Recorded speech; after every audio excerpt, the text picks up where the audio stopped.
उठो चले। आज का थीम है get up, let us be going. उठो चले। बड़े ध्यान से सुनना आप इसे। मैं भी इसे बड़े इत्मीनान से आपको बताने की कोशिश करूंगा।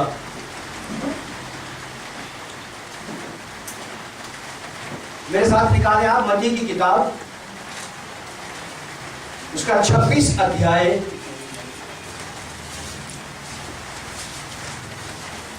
Matthew chapter 26 verse 36 to 46। Theme है उठो चले। मत्ती 26 अध्याय का 36 से 46 तक मैं इसे पढ़ रहा हूं, आप लोग सुनिएगा ऐसे बड़े ध्यान से।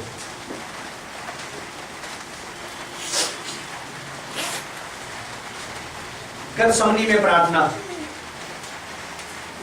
तब यीशु अपने चेलों के साथ गतसमनी नामक एक स्थान में आया और अपने चेलों से कहने लगा, यहीं बैठे रहना जब तक मैं वहां जाकर प्रार्थना करूं।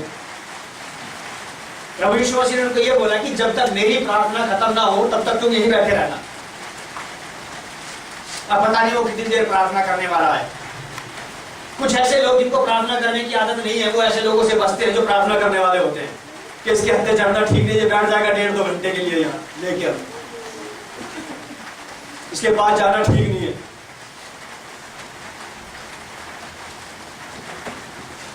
प्रभु यीशु ने उनसे कहा, यहीं बैठे रहना जब तक मैं वहां प्रार्थना करूं। वह पतरस और जब्दी के दोनों पुत्रों को साथ ले गया, पतरस, याकूब, यूहन्ना को, और उदास और व्याकुल होने लगा। तब उसने उनसे कहा, मेरा जी बहुत उदास है, यहां तक कि मेरा प्राण निकला जा रहा है। तुम यहीं ठहरो और मेरे साथ जागते रहो। फिर वह थोड़ा और आगे बढ़कर मुंह के बल गिरा और यह प्रार्थना की, हे मेरे पिता, यदि हो सके तो यह कटोरा मुझसे टल जाए, तो भी जैसा मैं चाहता हूं वैसा नहीं, परंतु जैसा तू चाहता है वैसा ही हूं। फिर उसने चेलों के पास आकर उन्हें सोते पाया और पतरस से कहा, क्या तुम मेरे साथ एक घड़ी भी ना जाग सके? जागते रहो और प्रार्थना करते रहो कि तुम परीक्षा में ना पड़ो। तुम किसी प्रकार की आजमाइश में ना पड़ जाओ, इसलिए सचेत रहो और प्रार्थना करते रहो। यह कहा प्रभु यीशु मसीह ने।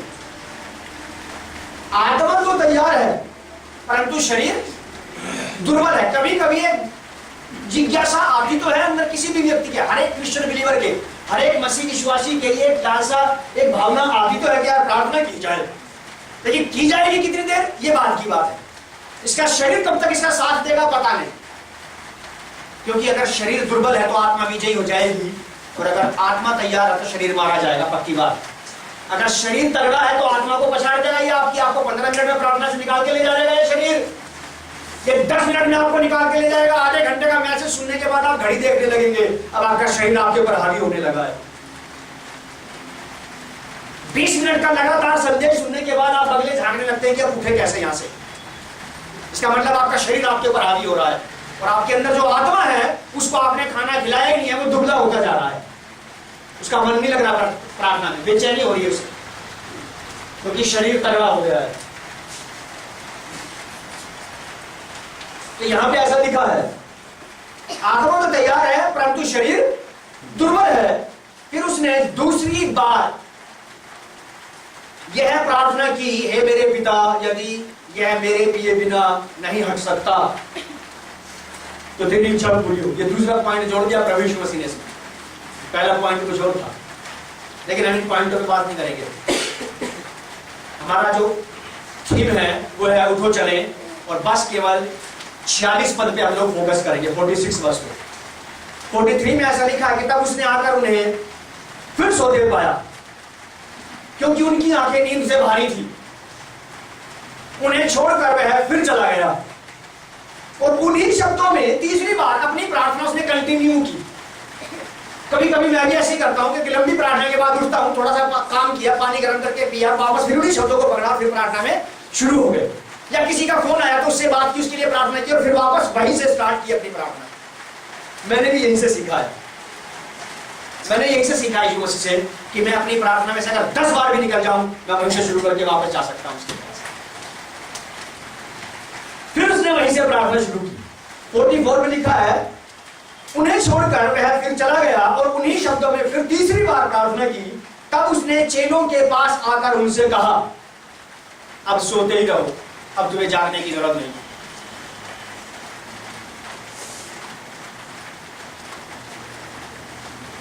उसने चेलों के पास आकर उनसे कहा, अब सोते रहो और विश्राम करो, अब तुम आराम करो बस। देखो घड़ी आ पहुंची है और मनुष्य का पुत्र पापियों के हाथ पकड़वाया जाता है। उठो चले, उठो चले। हमारा थीम भी यही है। प्रभु यीशु मसीह ने बहुत बढ़िया बात इनके साथ की, प्रार्थना का बहुत बढ़िया माहौल था यहाँ पे। और ये आलसी, ये ढीले लापरवाह लोग चूक गए। और जब चूक गए तो यीशु मसीह को यही कहना पड़ा कि बस अब तुम्हें कुछ करने की जरूरत नहीं है, अब आराम करो। अब वो वाली घड़ी आ गई है जिसके इंतजार में विरोधी बहुत पहले से था, यीशु मसीह के पकड़वाए जाने के। प्रभु यीशु मसीह ने चेलों से 3 बार बात की, 3 बार उनको जताया, 3 बार उसने उनके पास जा करके उनको हिलाया, उनको कहा कि प्रार्थना करो, जागरूक हो जाओ, सचेत हो जाओ, ऐसा ना करो, ऐसे मत चलो, ऐसे मत रहो, बाइबल पढ़ो, प्रार्थना करो, चर्च जाओ, संगति में बने रहो। बार बार प्रभु यीशु मसीह चेलों को समझा रहे हैं बात कि प्रार्थना करो, प्रार्थना करो, प्रार्थना करो, प्रार्थना करो। अंत आ गया लेकिन उन्होंने प्रार्थना नहीं। अब अवसर उनके पास से चला गया, अब मौका उनसे ले लिया गया, अब प्रार्थना नहीं कर सकते क्योंकि अब पकड़वाने वाला आ गया। इसके बाद चेलों के पास बस केवल एक ही काम था, बस केवल एक ही काम था चेलों के पास, पछतावा करना, पछतावा, कोसना अपने आप को लज्जित करना। बस उनके पास यही एक काम था इसके बाद कि बेकार ही चूक गए हम।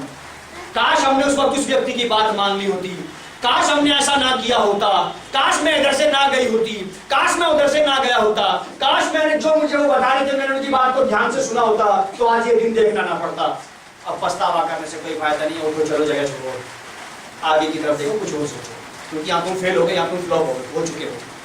बैठे रहने से ज्यादा बेटर है, अपने आप को कोसते रहने से ज्यादा अच्छा है उस बात को वहीं पे छोड़ देना। क्योंकि जब तुम कर सकते थे तब तुमने नहीं किया, अब तो तुम बिल्कुल भी नहीं कर सकते, तो क्या करने की जरूरत, क्या करने की कोशिश कर रहे हो? जब हमें बताया जाए कि ऐसा मत चलो, ऐसे मत रहो, ऐसे मत सो, इतने ज्यादा मत सो जाओ, इतने ज्यादा मत जग जाओ, जब आपको सिखाया जाता है, जब आपको बताया जाता है, जब आप उस काम को नहीं करते, किसी भी काम में कहीं भी जब कभी आपसे वो वाली बात हो जाती है जिसको आपको कहा गया था कि ये नहीं करना और वही हो जाता है, तब आपके पास यही रहता कि बस यार काश मैंने उसकी बात को मान लिया होता। अब ये दशा यहाँ पे चेलों की होने वाली है। अब चेलों के पास बस केवल एक ही टॉपिक रह गया था कि काश हम जाग गए होते, काश हमने उसकी बात को सुन लिया होता, काश हम उसके साथ जाग रहे होते तो आज ये आफत हमारे ऊपर ऐसे ना पड़ती, आज ये दिन देखना ना पड़ता, आज ये खून के आंसू ना रोने पड़ते। ऐसे लोगों के ऊपर ये कहावत ठीक बैठती है कि सांप निकल गया, लकीर पीट रहे हैं, अब ये फायदा कुछ नहीं, छोड़ दो उस लकीर को, आगे चलो, कुछ और ढूंढो।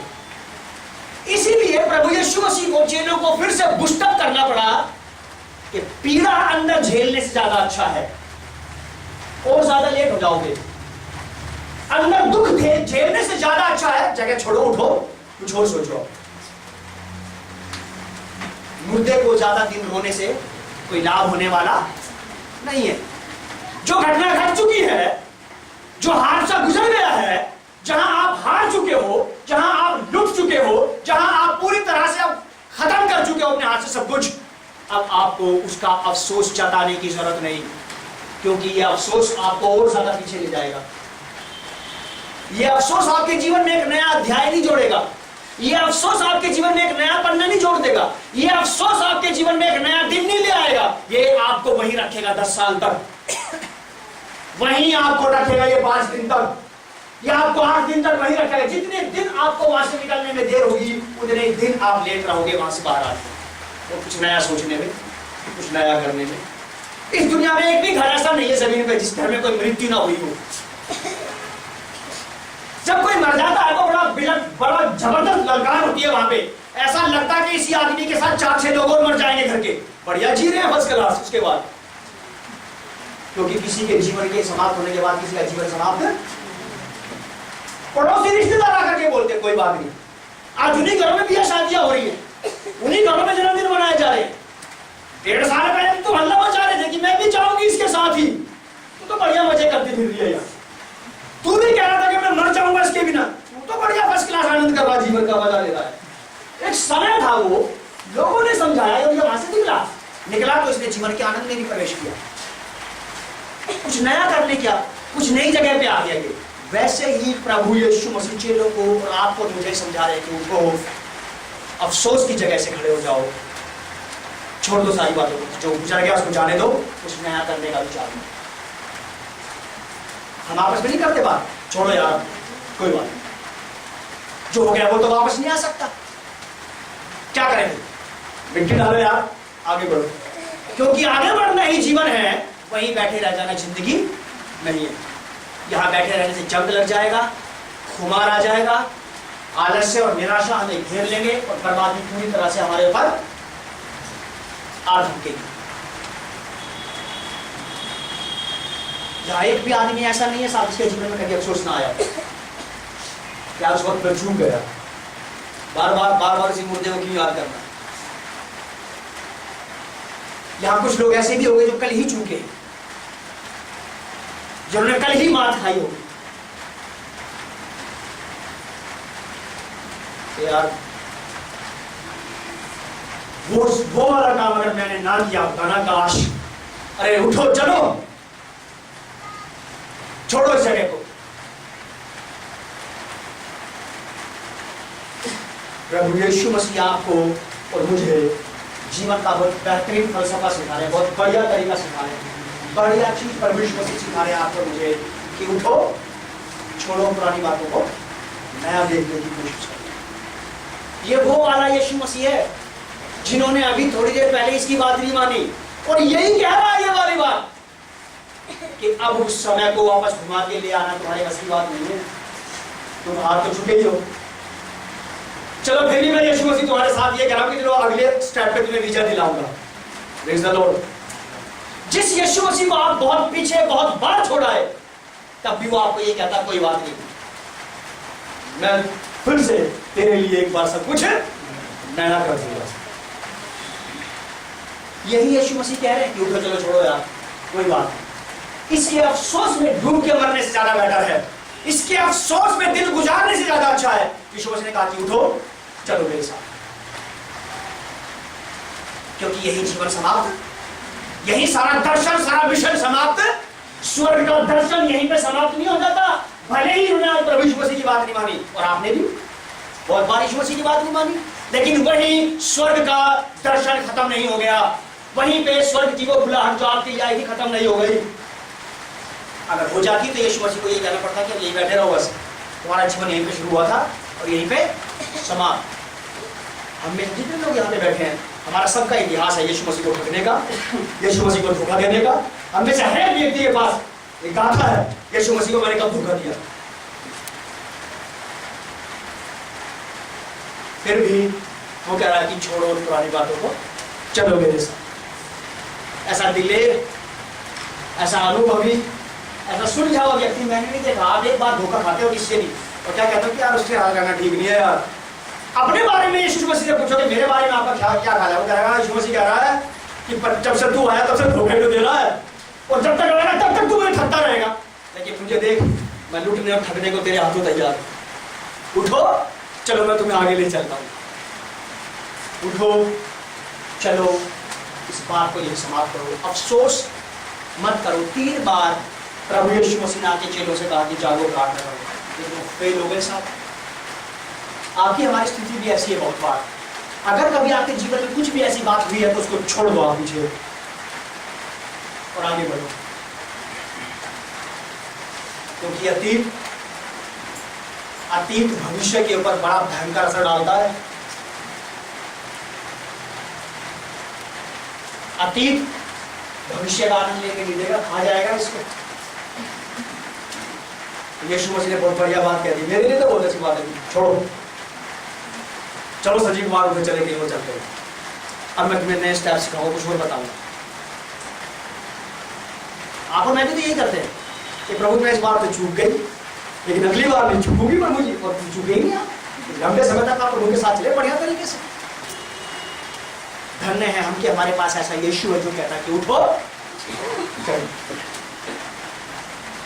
बैठ के समय वेस्ट ना करें, जीवन को रोते ना रह जाए। पाप में गिर गए, व्यभिचार में गिर गए, रोते ही ना रह जाए, रगड़ते ही ना रह जाए। एरिया कहता कि उठो चले, तो सब कुछ का सॉल्यूशन है उसके पास, मेरे गुनाहों का, मेरे पापों का, मेरे व्यभिचार का। बशर्ते उठ के चलना तो पड़ेगा, उठ के जाना पड़ेगा, जगह छोड़नी पड़ेगी। ठीक है भगवान ready to walk with you, मैं आपके साथ चलने को तैयार। उठो चले। 46 ने बिल्कुल साफ लिखा कि उठो चले। प्रभु यीशु मसीह ने ये वाली बात इसलिए कही चेलों को कि उठो चले, क्योंकि यीशु मसीह को पता था कि स्वर्ग से अगले दिन को बहुत सारे अवसर दिए जाएंगे। निराश मत हो, डरो नहीं, घबराओ नहीं, हिम्मत मत हारो, अवसर अभी बहुत बोल भी है। यही तो फेल हो गए हम मसीह में, आज ही तो फेल हुए, आज ही तो गलती की, आज तो पाप किया, आज तो गुनाह किया है। हमें बढ़िया करने के अवसर और भी मिलेंगे, हमें यीशु का प्रचार करने के अवसर और भी मिलेंगे। आज ही तो चूक गए, बस कोई बात नहीं, चूक गए तो प्रभु माफ कर दो। यीशु मसीह कहता छोड़ो संजीव कुमार कोई बात नहीं, छोड़ो फलाने कोई बात नहीं, उठो चले, अवसर और भी होंगे, अवसर अभी और भी होंगे, बस आप उठ के चलो उसके साथ, मौके और भी लेगा, हालात और भी आएंगे आपको, आपके पास मसीह यीशु के लिए कुछ करने के, आपको अभी और भी मौका मिलेगा यीशु मसीह के लिए जीने का, आपको अभी और भी मौका मिलेगा यीशु मसीह की गवाही बढ़िया तरीके से देने का। एक बार फेल हो गए कोई बात नहीं, 2 बार हो गए कोई बात नहीं, अरे 2.5 लाख बार फेल हो गए, यीशु मसीह कहता कोई बात नहीं, उठो चले, उठो चले, अवसर और भी होंगे, अभी बहुत अवसर मिलेंगे, मौके हैं यीशु मसीह के पास। पतरस एक ऐसा बढ़िया सेवक था यीशु मसीह का, जिसके शब्द बगावती शब्द होते थे, उसके बगावत समझते हो आप, उसके शब्द बगावती होते थे। यीशु मसीह ने बोला कि यीशु मसीह अगर तेरे साथ मुझे मरना भी पड़े, ये बगावती शब्द है जो हर प्रकार की स्थितियों के पार निकल जाते थे, मुझे मरना भी पड़े तो भी मैं तैयार हूं। और उसने 3 बार इनकार किया यीशु मसीह का, 3 बार इसने यीशु मसीह का इनकार किया।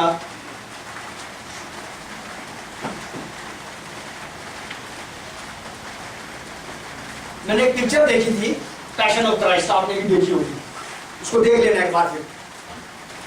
मैंने क्या देखा था उसमें, जब पतरस ने यीशु मसीह का इनकार कर दिया, यीशु मसीह को ले गए, तो पतरस को बाद में रियलाइज हुआ कि मैंने किया क्या है। वो यीशु मसीह की मां से, मरियम से लिपट के इतनी बुरी तरह से रोया, इतनी बुरी तरह से रोया कि मुझे बहुत बढ़िया सीन लगा वो वाला। पूरी पिक्चर में मुझे एक तो जंगल में प्रार्थना वाला पहला सीन, जिसमें यीशु मसीह ने सांप के सिर को कुचला, पूरी पिक्चर में सबसे बेस्ट मेरे पसंदीदा जगह थी वो। और पतरस का ये पश्चाताप करना और वापस रेस्टोरेशन में आना, अमेजिंग चीज थी मेरे लिए। पतरस मरियम से लिपटा और लिपट के रो के मरियम से शिकायत कर रहा कि मैंने यीशु मसीह का इनकार किया है, मैंने धोखा दिया है उसको, मैंने कैसे कह दी ये वाली बात कि मैं उसको नहीं जानता, मैंने कर्ज किया है, उसको शराब दिया है मैंने। रोता रहा, बिलखता रहा, रोता रहा, बिलखता रहा, रोता रहा, बिलखता रहा। बस पतरस यही सोच रहा था कि अब खेल खत्म। अब कहानी समाप्त हो चुकी है, क्योंकि यीशु मसीह को पकड़वा दिया गया है और मृत्यु के लिए उसको ले जाया जा चुका है। अब तो मैं उसको ये भी नहीं कह सकता फॉरगिव मी, माफ करो मुझे। मरियम ने उसके सर पे हाथ रखा और बोला कि कोई बात नहीं, क्योंकि मरियम जानती थी one day he will rose again. क्योंकि मरियम को ये बात सबसे पहले पहुंचाई गई थी कि ये परमेश्वर की तरफ से आएगा, परमेश्वर का पुत्र होगा। मरियम जानती थी कि एक बार फिर से वो सब कुछ पतरस के लिए सही कर सकता है, बिकॉज ही इज गॉड, जो परमेश्वर। इसीलिए मरियम ने उसके सर पे हाथ रखा, उसके बालों में उंगली घुमा के बोला कोई बात नहीं, क्योंकि वो जानती थी कभी भी पतरस से मुलाकात करके बोल देगा कि पतरस उठ, चलो अवसर और भी हो गए जहां तुम्हें मेरा इनकार नहीं करना पड़ेगा, मौके और भी आएंगे, समय और भी दिया जाएगा तुम्हें, कोई बात नहीं। बहुत बढ़िया संदेश है साहब, अगर हमारे अंदर आ जाए तो मौके और भी होंगे, उठो बस चले। पतरस रोया, बिलखा, गिड़गिड़ाया। मत्ती की किताब 26 अध्याय 69 से 75 तक, 69 पद से 75 पद तक में बिल्कुल यही गाथा है इनकार करने की। इसको आप नोट कर लें बस। मरकुस 16 अध्याय 7 पद, मरकुस 16:7, बहुत बढ़िया, बहुत ही बढ़िया, बेहतरीन संदेश, special gospel for Peter. Important चीज है बाइबल में ये। पतरस गिल्टी फील कर रहा है, दुख अनुभव कर रहा है और ये सोच रहा है कि बस अब समाप्त हो गया, मैंने उसका इनकार कर दिया, मैं तो उसकी नजर से गिर चुका हूं। जब मुझे बोलना चाहिए था तब मैं चूक गया, जब मुझे उसके लिए स्टैंड लेना चाहिए था रिश्तेदारों के सामने तब मैंने दुम दबा ली, जब मुझे समाज के सामने खड़ा करके बोलना चाहिए कि नहीं यीशु के लिए जीऊंगा, समाज के डर के मारे मैंने ये बोल दिया था करके नहीं, मैं सोच रहा हूं, अभी फैसला कर रहा हूं, मैंने ठीक से फैसला नहीं लिया है। आप कई जगह चूके हैं, लेकिन फिर भी मुझे कहते जब आप उससे मिले के बाद यीशु मसीह, वो लोग चले गए, अब मैं फिर से तेरे साथ हूं। बोलेगा कोई बात नहीं, चलो चले। क्या बढ़िया गॉड है हमारे पास, हर दुनिया में किसी के पास इतना बढ़िया ईश्वर, ऐसा बेहतरीन परमेश्वर किसी के पास नहीं है, किसी के पास नहीं है जो बार बार आकर के ये कह सके कोई बात नहीं, उठो, अवसर और भी मौके बहुत मिलेंगे। पतरस 16 अध्याय मरकुस की किताब इसके 7 पद के अनुसार 16 अध्याय के पहले पद से लेकर के इसके 8 पद तक कहानी क्या है कि यीशु मसीह जी उठे हैं। अब 3 महिलाएं कब्रिस्तान में गई, उन्होंने जाकर के देखा कि कब्र का दरवाजा खुला हुआ था, पत्थर हटा हुआ है। स्वर्गदूत ने बोला 7 पद में उन औरतों को, परंतु तुम जाओ और उसके चेलों और खास करके पतरस से कह देना कि यीशु जी उठा है, तेरी समस्या का समाधान है अभी, तेरे पाप का इलाज है अभी, तुझे तेरे दुख से बाहर निकालने का इलाज है अभी भी है। वो जिसने पहली बार ये बोला था कि उठो चले, वो एक बार फिर से कहने को तैयार है कि पतरस उठ चल। अवसर और भी आएंगे, अवसर और भी, मौके और भी, बस उठो चले। जहां जीवन में कहीं कोई गड़बड़ हुई है, जहां भी आपको अपने जीवन में पीछे घूम करके ये चीजें दिखाई देती हैं, हिम्मत नहीं हारना, याद रखना और जान लेना कि ये कहने वाला यीशु मसीह आज भी जीवित है। उसने स्पेशल स्वर्गदूत ने पतरस का नाम लिया, बाकी चेलों का नाम नहीं लिया उसने, क्योंकि उस वक्त में जो दर्द, जो पेन, जो उथल पुथल पतरस के अंदर थी वो बाकी किसी में नहीं थी। कभी कभी ऐसे हालात हो जाते हैं कि यहाँ बैठा हुआ कोई भी एक व्यक्ति ऐसा हो सकता है कि ये कहे कि भैया मेरी पीड़ा तो इन सबसे ज्यादा बढ़ करके है, इन सबसे ज्यादा खतरनाक पीड़ा है मेरी, लेकिन उसी के लिए कहा गया कि उसका नाम लेकर के बोल देना कि यीशु है। जब भी कभी आप में से कोई ये सोचे तो आप सोचना कि स्वर्ग से आपके लिए स्पेशल संदेश आया है, आपके नाम पे यीशु है, वो जी उठा है, आपके नाम पे चिट्ठी आई है डायरेक्ट, पतरस के नाम पे स्पेशली पतरस का नाम लिया गया। क्यों? सोचा कभी आपने कि पतरस से कह देना कि वो जी उठाए, क्योंकि इन दिनों में पतरस भयंकर पीड़ा भोग रहा था उसके इनकार,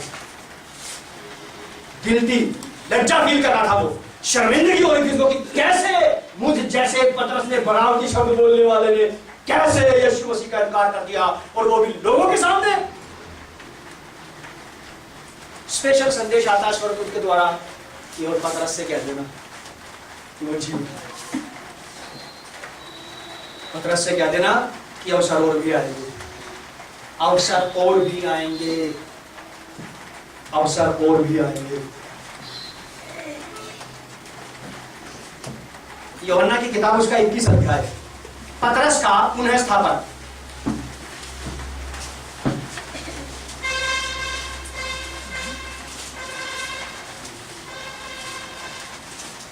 पंद्रह से 19। भोजन करने के बाद यीशु ने शिमोन पतरस से कहा, हे शिमोन यूहन्ना के पुत्र, क्या तू इन सबसे बढ़कर मुझसे प्रेम रखता है? वो जो चिल्लाहट थी ना पतरस की, मर जाऊंगा मैं तेरे लिए, ये कर दूंगा वो कर दूंगा, वो एक जोश था उसका, एक भावना थी उसकी। आज जब यीशु मसीह से बात कर रहा है, ये वाले शब्द पतरस के अंदर लज्जा पैदा करेंगे, शर्मिंदगी पैदा करेंगे और राइचियसनेस। कोसने के लिए नहीं उसको कि कोसता रहेगा जीवन भर। यीशु मसीह का प्रेम जब कभी हमसे बात करता है तो हमें चोट पहुंचाने के लिए नहीं करता, हमें रेस्टोरेशन के लिए करता है। वो क्या मुझसे प्रेम रखता है और मैं कैसे, हमें शर्मिंदा करने के लिए नहीं कह रहा भैया, पतरस को शर्मिंदा करने के लिए नहीं कह रहा। अगर ये वाली बात कोई और पतरस से कहता तो शायद पतरस को चोट पहुंचती, लेकिन आज जब यीशु मसीह से ये वाली बात कर रहा तो उसके एक अंदर के व्यक्तित्व को हिला के रख दिया इस यीशु मसीह के बाद ने, क्या तुम मुझसे प्रेम रखता है? अब ये बोलेगा संभल कर, आराम से, तो प्रभु तू जानता है, तो मेरे अंदर की गहराई को जानता है। पतरस का रेस्टोरेशन हो गया।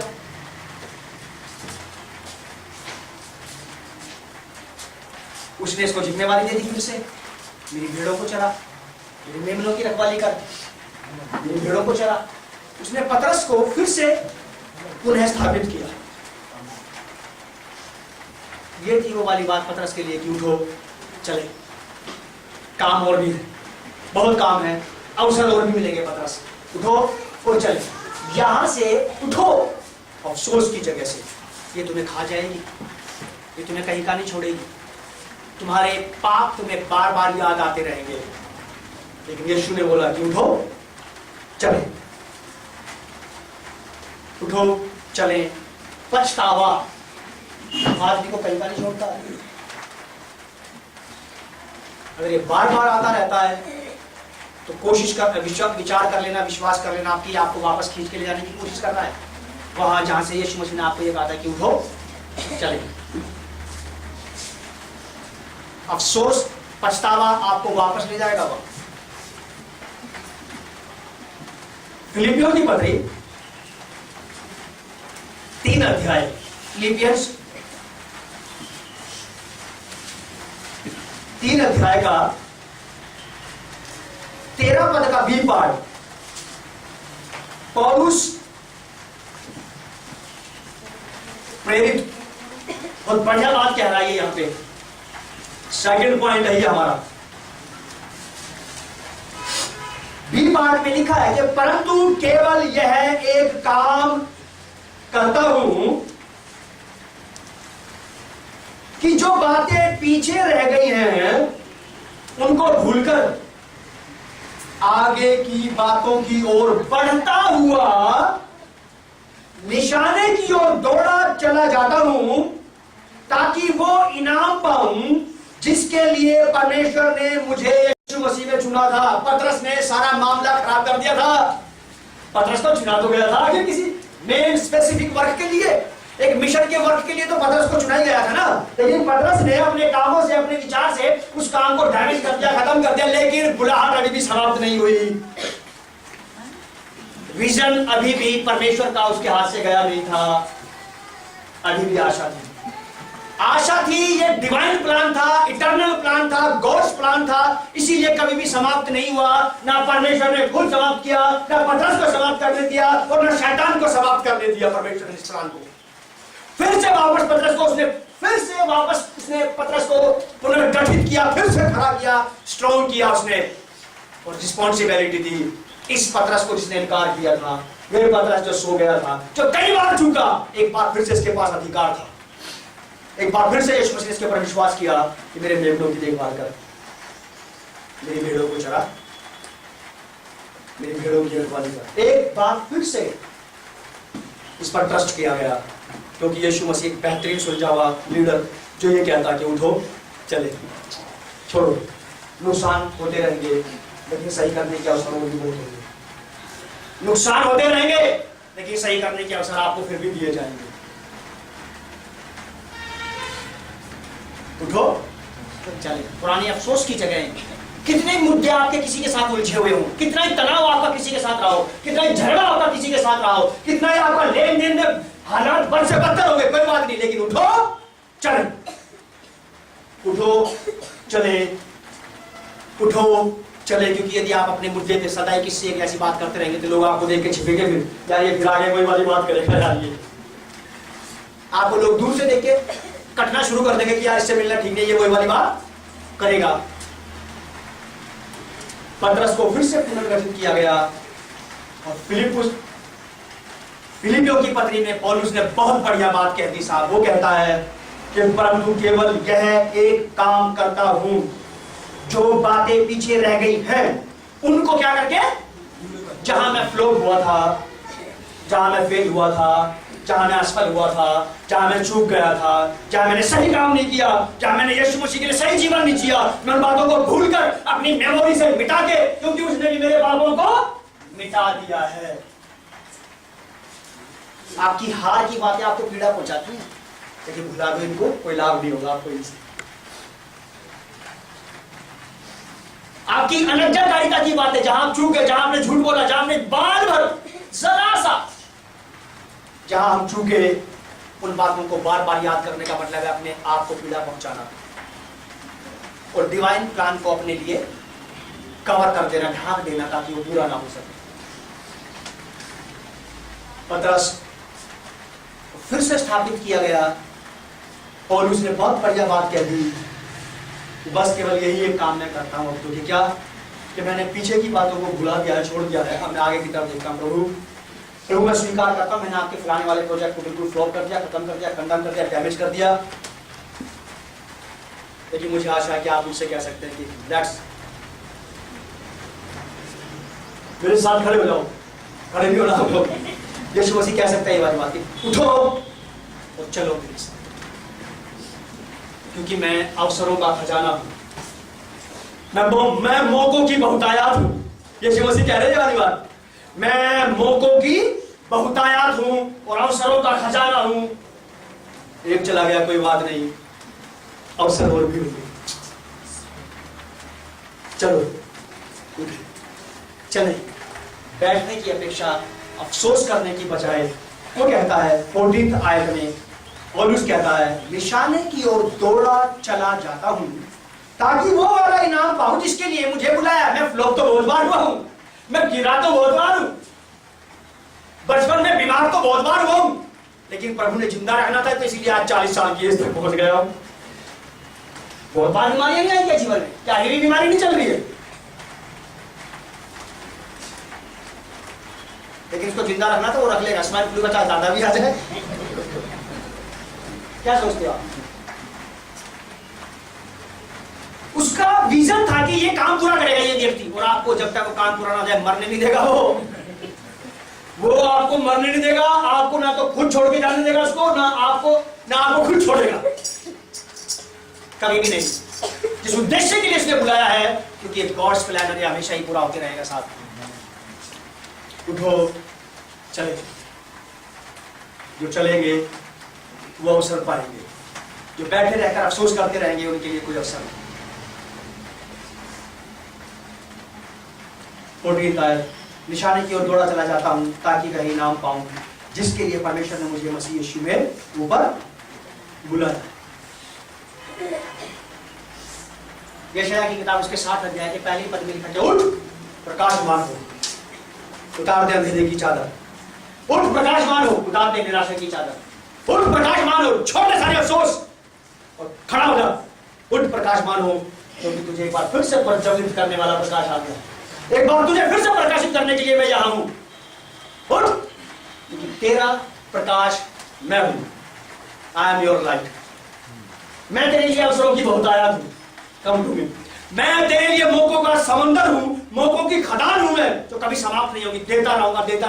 बस उठ, चल। उठ प्रकाशमान हो, क्योंकि तेरा प्रकाश एक बार फिर से तुझे लाइटेड करने के लिए, फिर से तुझे प्रकाशित करने के लिए, फिर से जगमगा देने के लिए वो है। उठ प्रकाशमान हो। ये भाषण ना समझना आप इसको। अगर आपने इसको प्रैक्टिकली अपने जीवन में ले लिया तो आप जरूर इस मैसेज से संदेश कुछ ले लेंगे। और जब बस ऐसे ही मैंने इसको सुना है तो इसमें से कुछ निकलने वाला नहीं है किसी के लिए भी।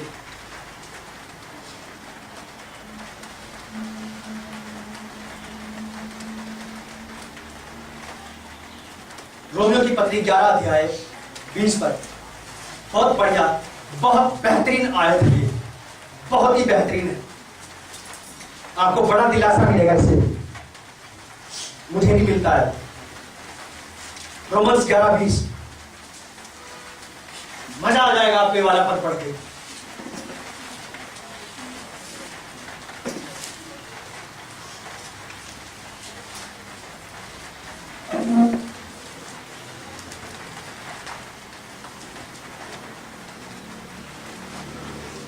सॉरी 11:29, बहुत बेहतरीन पद, बहुत ही बढ़िया। 11:29 क्या लिखा है? क्योंकि परमेश्वर के वरदान और बुलाहट क्या है? अटल। टल नहीं सकते बिना पूरा हुए, चाहे पतरस 20 बार इनकार कर देता उसका। परमेश्वर के वरदान, उसकी बुलाहट क्या है? अगर उसने ठान लिया है आपको कहीं पे इस्तेमाल करना तो करके छोड़ेगा साहब। आकाश और पृथ्वी टल जाएंगे, जमीन आसमान इधर से उधर हो सकते हैं, कहना लेकिन मैं नहीं। मैं कोई आदमी हूं जो आज कुछ कहूं और कल कुछ कहूं? क्या मैं इंसान हूं, मनुष्य हूं कि जो मैंने कहा उसको पूरा ना करूं? इसका मतलब मनुष्य ये जो अपनी कही गई बात को पूरा नहीं करता। कई बार अपने वायदों से मोड़ देता है इंसान, लेकिन ये कहता है इस वाली बात को कि परमेश्वर के वरदान और बुलाहट, उसने जो वरदान आपको दिया है, जो बुलाहट उसने आपको दिया काम करने के लिए, उसको पूरा करने का बल, शक्ति, सामर्थ्य आपको देगा। आप चाहे कितने निकम्मे निकले, और हैं भी, हम हैं भी निकम्मे, अयोग्य हैं हम, लेकिन फिर भी हमसे अपना काम करा लेता। प्रेज़ द लॉर्ड, सारी महिमा उसी को मिले। हम ऐसी मशीन हैं, हम ऐसे औजार हैं जिनमें जंग लगा है, यूजलेस है, लेकिन फिर भी उसने हमें अपने लिए इस्तेमाल किया है, अपने काम का बनाया है। क्योंकि उसकी बुलाहट और उसका वरदान जो हमारे लिए था वो टल नहीं सका साहब। आगे उसको ये वाली बात याद ही रही कि मैंने कह रखा है कि उठो, चलो उठो, क्योंकि परमेश्वर की ये चीज मेरे गुर्दे में बड़ी जान डाल देती है। अगर उसका उद्देश्य है मेरे जीवन में कुछ, तो चाहे सैकड़ों सैलाब मेरे खिलाफ आ जाएं, तो मुझे डुबा नहीं सकते। मैं लहरों में ऊपर नीचे तो हो सकता हूं, अंततः अगले किनारे पे मिलूंगा आपको। आप भी, हर एक बिलीवर, हर एक मसीह बच्चा यीशु की संतान है। वो लहरों में कभी नीचे और कभी ऊपर तो होगा, लेकिन अचानक पलक झपकते दिखाई देगा कि अगले किनारे पे खड़ा था, वहां पे सुरक्षित। फिर तू कैसे बचा है? कि उसकी बुलाहट और वरदान मेरे लिए अटल है। उसको मुझसे जो काम लेना था लेके छोड़ा उसने योना को वेल के पेट में पहुंचा दिया। काम लेके ही माना उससे वो। पतरस ने इनकार कर दिया, काम लेके ही माना पतरस से, क्योंकि उसके वरदान और बुलाहट कर। उठो चले, उठो चले। फिलिपियों की पत्री 4 अध्याय 13 का बिल्कुल लास्ट वर्ष है ये, और आप इसको हमेशा याद रखना कि आज आपने क्या सुना है। फिलिपियंस 4:13, जो मुझे सामर्थ्य देता है उसमें मैं कुछ कर सकता हूं। आप उसके सारे दर्शन विजन को पूरा कर सकते हो, क्योंकि आपको उसको पूरा करने की सामर्थ्य भी वही है। उठो चले। अफसोस, कड़वी यादें, असफलता की यादें, जहां मैं यीशु मसीह को छोड़ के भाग गया, मैंने पीठ दिखा दी उसको, वो कड़वी बातें, तमाम वो बातें जो मुझे लज्जित करती हैं, मुझे शर्मिंदा करती हैं, मुझे बुझा देती हैं, वो सारी बातों को छोड़ करके यीशु ने बोला कि उठो चले। अवसर और भी होगी, मोह की बहुतायात है, भूल जाओ सारी बातें, छोड़ दो पुरानी यादें, पति पत्नी का तनाव, माँ बाप भाई बहन बीवी बच्चों का झगड़ा, घर का कलह कलेश शांति, चाहे अपनी नौकरी की, अपने घर की, अपने बच्चे की, कोई भी समस्या क्यों ना हो, जो आपको बैठाए रख सकती है, उठो वहां से और चलो। उठो और चलो। यदि परमेश्वर का पुत्र तुम्हें स्वतंत्र करेगा तो डेफिनेटली तुम स्वतंत्र हो जाओगे। और याद रखना साहब ये वाली बात, रोमन्स 11:29 बहुत बहुत बढ़िया पद है, मेरे गुर्दे में जान डाल देता है ये, कि उसके वरदान उसकी बुलाहट अटल है, वो मुझसे लेके छोड़ेगा, चाहे हालात और परिस्थितियां विपरीत हो जाए, चाहे पैसा हो या ना हो, चाहे किसी प्रकार का कोई साधन हमारे पास हो या ना हो, तो लेके छोड़ेगा काम। बस एक काम आपको करना है, उठो चलो, उठो चलो। प्रभु आप लोगों को बहुत आशीष दे और ये चीज आपके अंदर कीड़ी के समान गड़ जाए। आज प्रभु भोज का भी दिन है।